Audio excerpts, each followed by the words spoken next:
넘어가 보겠습니다. 지금 조국이 뭐 여러 가지 혁신당이 하여튼 이 지지도가 꽤 높게 나오고 있습니다. 특히 호남 지역을 중심으로 조국 당에 대한 이제 지지율이 높게 나오고 있는데요. 아무래도 이제 이 이재명의 어떤 실망한 특히 친문 또 호남 지지자들이 이제 조국 혁신당에 많이 몰려가고 있는 것 같은데 참 저희는 이해할 수가 없는 것 같아요. 정말 이 조국 당이라는 이 범죄당을 어떻게 이렇게 할 수 있는 건지 우리 또 오늘 조국 전문가신 이준호 위원한테 좀 자세하게 한번 이야기를 들어보도록 하겠습니다. 자, 우선요. 지금 조국 혁신당에 모인 이 인사들을 보면 네. 이 전부 다 보면 전과가 없으면 이 당은 아예 뭐 들어가지를 못하는 것 같아요. 네네. 기본 이제 입당 자격이죠. 전과가 있거나 징계를 받았거나 윤석열 검찰총장 관련돼서 뭔가를 하려 했다가 네. 불법을 저질러서 들킨 사람들 이런 사람들이 이제 주로 들어가고 있습니다. 네. 네. 저기 보면 지금 신장식, 뭐 황운하, 박은정, 뭐 이게 우리가 그 다 말씀드렸지만 왜 이들이 이쪽으로 이렇게 몰려가는 거예요? 최근에 보면 뭐 잇따라서 여기로 많이 노크를 하는 모양이에요. 네. 지금 조국 후보자가 내세우는 컨셉은요. 윤석열 대통령 그리고 한동훈 위원장이에요. 이분들하고 싸우기 위해서는 이분들한테 피해를 입어서 뭔가 응어리가 있는 사람들, 네. 내가 이 사람들을 뭔가 불법적으로 하려고 했지만 어쨌든 올가 매려고 했는데 잘 안 된 사람들 있지 않습니까? 네네. 그런 사람들을 데리고 온 거예요. 그래야지 본인이 분풀이도 하고 보복도 할 수 있으니까 열심히 자기가 손발을 맞추지 않겠습니까? 그렇죠. 지금 그러면 대표적인 게 바로 황운하죠. 황운하가 저기 울산 경찰청장 시절에 청와대 하명 수사로 지금 그 관련돼 가지고 불법 행위로 징역 3년을 받았지요. 네. 그리고 당시에 이게 좀 조국하고도 엮여 있는데요. 그 당시에 하명 수사가 이루어진 당시에 민정수석이 바로 조국이었습니다. 조국이 아마 그 사건에 연루될 가능성이 굉장히 높습니다. 네. 실제로 검찰에서도 황운하가 징역 3년 1심에 나오니까 조국을 재수사해서 기소를 하겠다고 방침을 밝혔어요.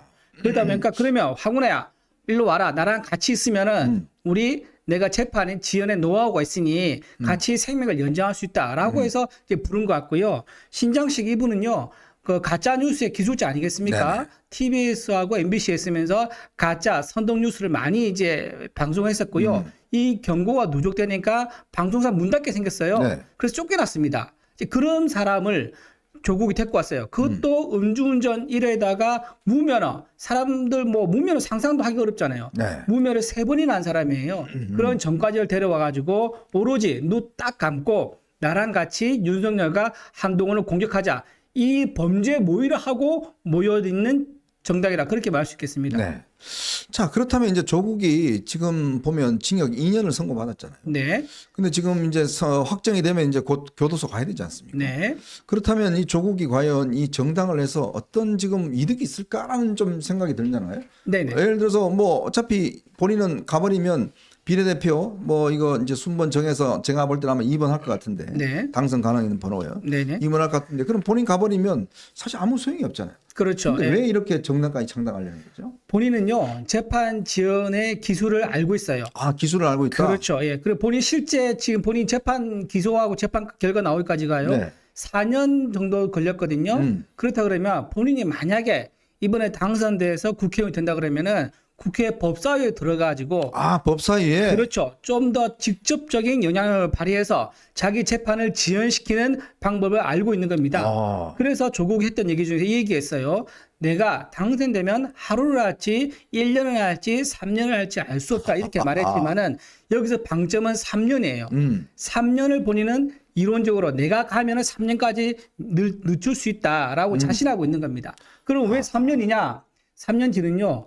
조국 대선이 대선이죠. 대선이면은 정권이 바뀌잖아요. 그럼 재빨리 형을 확정하고 사면을 받을 목적을 가지고 있는 거예요. 결국은 본인이 2년 받았지만 국회의원 돼서 방탄하면서 재판 지연시키면서 사면 받는 것까지 3년 지나서 계획까지 본인이 세우고 있는 거죠.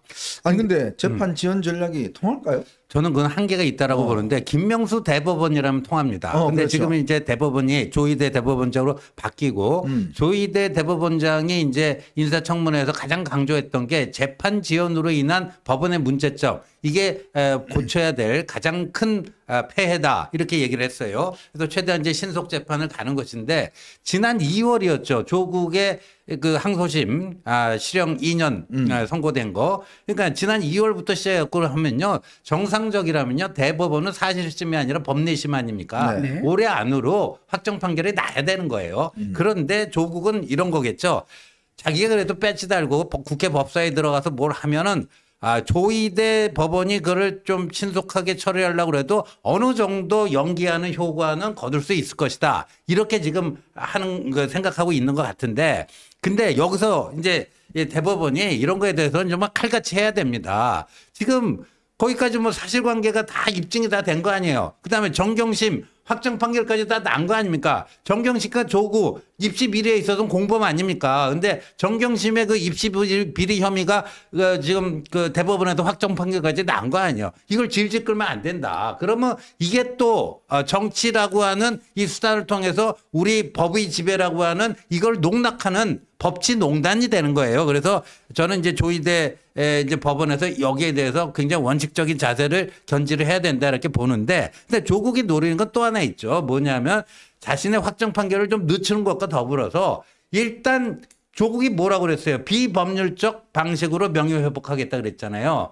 그럼 이렇게 되면 뭐가 되느냐? 자기는 법률적으로는 유죄지만 정치적으로는 무죄다. 국민이 나에게 당선시켜준 것은 무죄를 선고한 거다. 이런 논리로 나올 겁니다. 근데 제가 참 이해할 수 없는 심리는 조국을 지지하는 분들 도대체 누굽니까?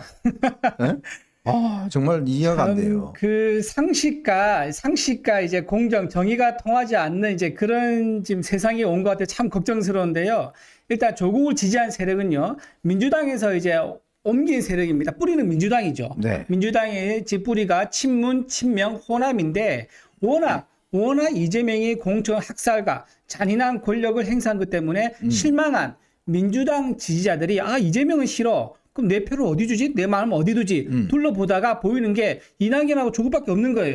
근데 이낙연은 지금 어버버하고 있습니다. 정신을 못 차리고 무엇을 할지도 모르고 있어요. 그리고 광주에 출마하겠다. 이제 이 정도의 아주 소박한 메시지를 냅니다. 그렇죠. 하지만 조국은요, 자기가 윤석열 탄핵시키겠다, 레임도 부르겠다, 한동훈 특검하겠다라는 식으로 해서 선명하게 칼을 들었어요. 그래서 민주당에 적을 둔 많은 당원들이 이재명에 실망을 하고 조국한테 그나마 마음을 주는 거예요. 조국을 좋아서 준다기보다는요, 지금 자기들이 가지고 있는 정치성의 뿌리를 그나마 어딘가 들고 찾다 보니까 마지못해서 엉겁결에 조국한테 마음을 주고 있는 게 아닌가 생각이 들고요. 그게 시간이 지나면은 그렇게 오래 가지 않고 좀 빠질 거다. 지금 그렇게 빠질 거다. 좀 빠질 거다. 근데 이게 지금 우리가 보통 뭐 컨벤션 효과다 뭐 등등 이야기를 하고 있지만 개혁 효과죠. 네, 한편으로 보면 글쎄 빠지기보다는 오히려 이제 선거에서 사실상 이제 지금 투표를 포기했던 그런 민주당 지지층들을 오히려 투표장으로 더 많이 몰려오는 거 아닌가? 지금 사실 민주당도 보면 이 계산을 놓고 좀 엇갈리는 게 뭐냐면 일단 본인들 비례정당의 의석 손실은 분명히 있을 걸로 봐요. 네네. 근데 문제는 투표장에 더 많이 나오게 되면 그 사람들이 뭐가 하겠습니까? 나오게 되면 일단 지역구를 민주당 찍을 거 아니에요? 네. 그러니까 그렇게 되면 민주당이 지역구에서 이루려고 했던 의석들을 더 가질 수 있을 것이다. 그러니까 유리하다. 이런 평가를 내리는데 그게 네, 오늘 요거를 꼭 봐야 됩니다. 네. 신장식이가요. 아침 라디오 인터뷰에 나와서 굉장히 중요한 발언을 했습니다. 이제까지는 비조지민이었다. 비례는 이제까지는 지민 비조였다. 지역구는 민주당, 비례는 조국당. 이제까지는 지민 비조였지만 앞으로는 비조지민이다. 비조지민이다. 비례는 조국당, 네. 지역구는 민주당. 이 순서가 바뀐 순서가 겁니다. 바뀌었다. 이게 굉장히 이 조국당의 흑심을 여과 없이 드러낸 거거든요. 그러니까 우리가 꼬리가 몸통을 흔드는 현상, 그걸 우려한 거 아닙니까? 그렇죠. 일부 그런 현상이 여론조사 일부 지표에서 나타나기 시작한 건데 이제 간땡이가 분 거예요. 그 신장식이 와갖고 자기 흑심을 그냥 딱 뱉어낸 건데 이제 우리가 없었다면은 예, 이재명에게 실망한 사람들이 이 선거판에서 빠져나갔을 텐데 우리가 그걸 가두고 비례를 찍기 위해서라도 선거판에 나오게끔 투표장이 나오게끔 예, 그 비조를 한다. 비조 때문에 지역구도 민주당이 늘어난다. 우리가 그러니까 본진이다. 오히려 우리가 본진이다. 그 얘기를 지금 하는 거예요. 그러니까 이게 굉장히 중요한 말이에요. 이게 이제까지는 지민 비조였지만 앞으로는 비조 지민이다. 이게 굉장히 중요한 말이고 그래서 저는 지금 개딸들이 열받았어요. 개딸들이 열받아갖고요. 이 조국당을 향해서 뭐라는 줄 알아요? 찐득이당이라고. 찐득이당? 찐득이당. 아니 그 이재명 당에 붙어갖고 찐득이처럼 붙어갖고 뭐 빨아먹으려고 그런다 이거예요. 네네. 네, 찐득이당. 거머리네 거머리. 네, 거머리당, 찐득이당 뭐 이렇게 되는 거고 이게 재밌는 게 신장식이 또 그러면서 처음에는 제3지대에서 이준석이 개혁신당의 사람들이 눈길을 주다가 이준석이 뭐 이낙연하고 합치고 어쩌고 찢어지고 갈라지고 뭐 하면서 그 실망한 나머지 그게 그쪽으로 좀 갔던 게 우리 쪽으로 다 넘어온 것 같다. 이렇게 얘기한 거예요. 그 얘기 듣고 가만히 있을 이준석이 아니잖아요. 이준석이 또 치고 나왔어요. 지금 조국당이 이 지지율 좀 나오는 거는 우리 정치의 최종적 증상이다. 말기적 증상이다. 이래요. 이 한국 정치판이 갈 때까지 갔다 이거예요. 그러니까 이준석이 이제 또 조국당을 까기 시작했어요. 그 개딸들은 조국당을 향해서 또 찐득이당이라고 공격을 하기 시작하잖아요. 그럼 지들끼리 치고받고 좀 싸우는 게 좀 필요합니다. 자, 그러면요. 이제 저는 아마 이 분기점이 결국 이 비례 순번을 발표하는 순간 조국당에 대한 여러 가지 분기점이 있을 것 같은데 만약에 네. 조국이 앞번호에 간다든지 황운하 앞번호 간다든지 신장식 앞번호 간다든지 이렇게 될 경우는 야 이것들 진짜 정말 자기 방탄하려고 하는 거 아니야? 이게 어떤 환상이 좀 깨질 수 있을 것 같은데. 그렇죠. 네, 예. 순서를 어떻게 정할 것 같습니까? 순서를요. 일단 더 비례는 연함 이 순서거든요. 네. 아마 홀수당은 여자, 남자는 이제 짝수 가게 되는데 아마 조국이 생각보다 간이 작아요. 지금 본인이 왜 저렇게 세게 나오냐면요. 저게 본인이 스케일이 있거나 배짱이 있는 이제 그래서 나오는 게 아니라 네. 조국은 지금 위기입니다. 내일 모레 깜빵에 가야 돼요. 네. 아주 절박한 상황입니다. 그래서 본인이 어차피 깜빵에 갈 거 내가 할 수 있는 건 모든 걸 다 하겠다. 네. 이제 그러면서 나오고 있는 거지만 정작 순번을 정할 때가 되잖아요. 그럼 간이 작아요. 그래서 앞번호인 2번이나 4번 갈 가능성이 2번이나 많습니다. 4번. 네네. 그리고 지금 조민이 저는 이거 사실 궁금해요. 조민이 아마 비공개로 비례대표로 신청했는지 안 했는지 지금 알 수가 없어요. 비공개로? 네, 비공개로 했어요. 왜냐하면 네. 각 정당이 다 비공개로 접수를 받거든요. 조민이 했는지 안 했는지 모릅니다. 모르지만은 아마 조민도 나중에 번호를 그렇게 받는다 그러면 아버지 뒤에 받지 않을까 이제 그렇게 생각이 됩니다. 아버지 뒤에. 네. 그래서 나중에 순서가 공개되잖아요. 네. 그래서 그게 쫙 빠진다는 거예요. 야, 조민이가 네. 과연 여기 들어갈까? 참 그 고민인데 뭐 조국도 뭐 머리가 있으니까 뭐 그거는 피할 수도 있겠지만 우리가 저 퀴즈 하나 내자고요. 네. 이게 무슨 뭐 국민 뭐 그 무슨 당 무슨 그 선거인단 투표로 네, 비례 맞아요. 순번 정한다. 네, 네, 그럼 네. 조국을 2번으로 하겠죠. 당연히 하겠죠. 네, 네, 네, 네. 이게 무슨 공당이에요. 조국 사당인데 사당이니까 조국이 2번이 되는데 네. 누가 그런 얘기를 했어요. 2번을 받더라도 그걸 정무적으로 조국 본인과 당 지도부가 정무적으로 판단해갖고 조국이 2번 가는 게 좀 너무 뭐하니까 약간 후순위로 미루자 이런 결정을 할 수도 있다는 거예요. 그렇죠. 그렇다면은 네. 진짜 조국이 과거에 뭐 김대중 그 총재가 뭐 비례 10몇 번을 받았죠? 20몇 번 뭐 얘가 하여간 뭐 받았어요. 예. 간당간당 하는 거 받았는데 네. 안 됐잖아요. 네, 안 됐어요. 그런 정도의 모험을 걸어야 돼요. 그러려면 8번 내지는 10번을 10번에 자기가 해야 되는데 네. 한 네네. 9번까지 될 가능성이 있어요. 조국이 8번 내지 10번으로 옮긴다. 안 옮긴다. 저는 안 옮긴다에 안 옮긴다. 왜 안 옮기냐면요. 네. 옮겼다가는요. 깜빵 바로 가요. 바로 가죠. 옮기는데 바로 갑니다. 하지만 이번 앞에 있다가 당선돼서 국회에 들어가면요. 거기 이제 배지를 상당히 올해 배지한테 그 확정을 대부분 내기가 굉장히 부담스러워요. 대부분 또 인사가 있기 때문에. 네. 그래서 아마 그걸 노리고 무조건 앞번호로 가서 최대한 버틸 때까지 버틸 겁니다.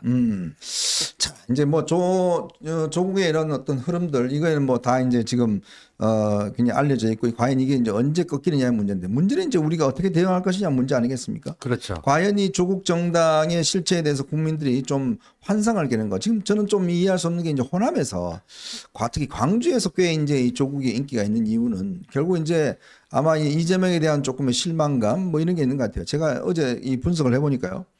광주에 국회의원이 8명이 있습니다.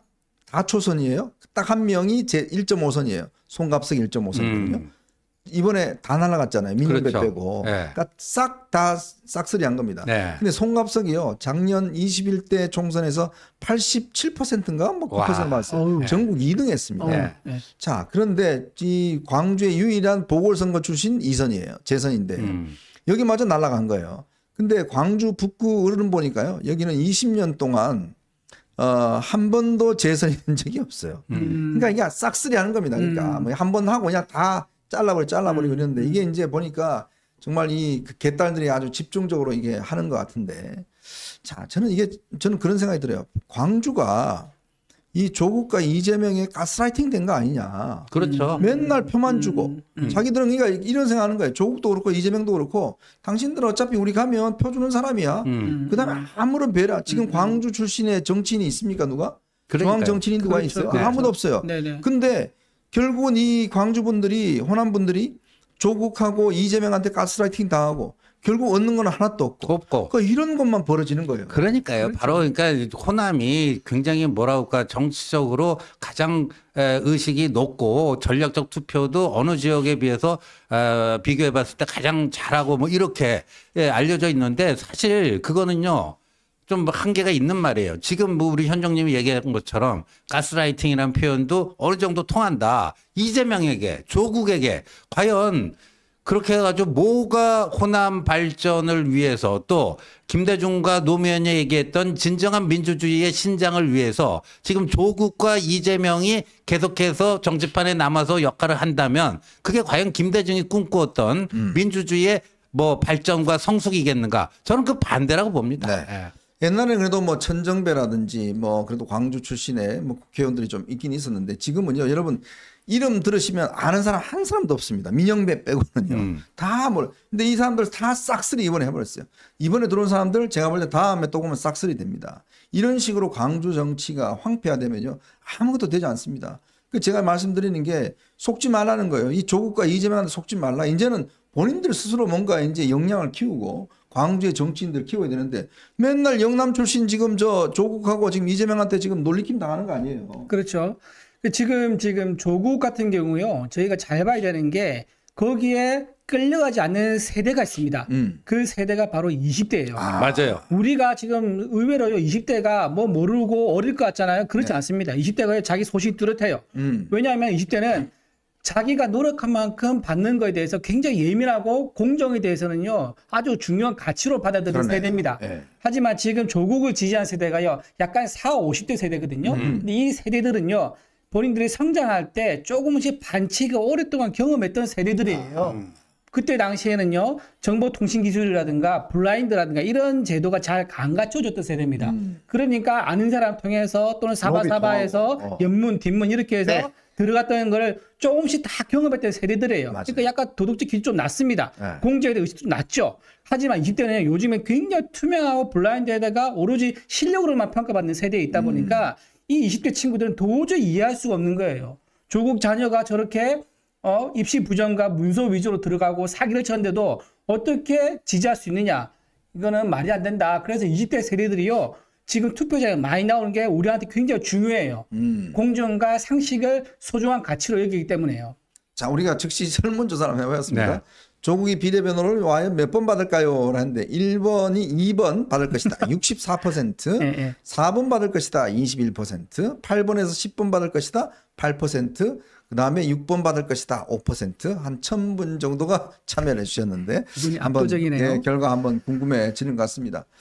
자, 참 이 조국이라는 이거에 대해서 우리가 이제 대응할 때, 뭐 저는 이제 아마 다음 주 되면 이게 본격적으로 넘버가 나오게 되면 아마 많은 분들이 이제 좀 실체를 아마 인정할 것 같습니다. 결국 자기의 방탄을 위해서 이렇게 당을 만들고 있다라는 것들을 아마 분명하게 드러나지 않겠는가 그런 생각이 듭니다.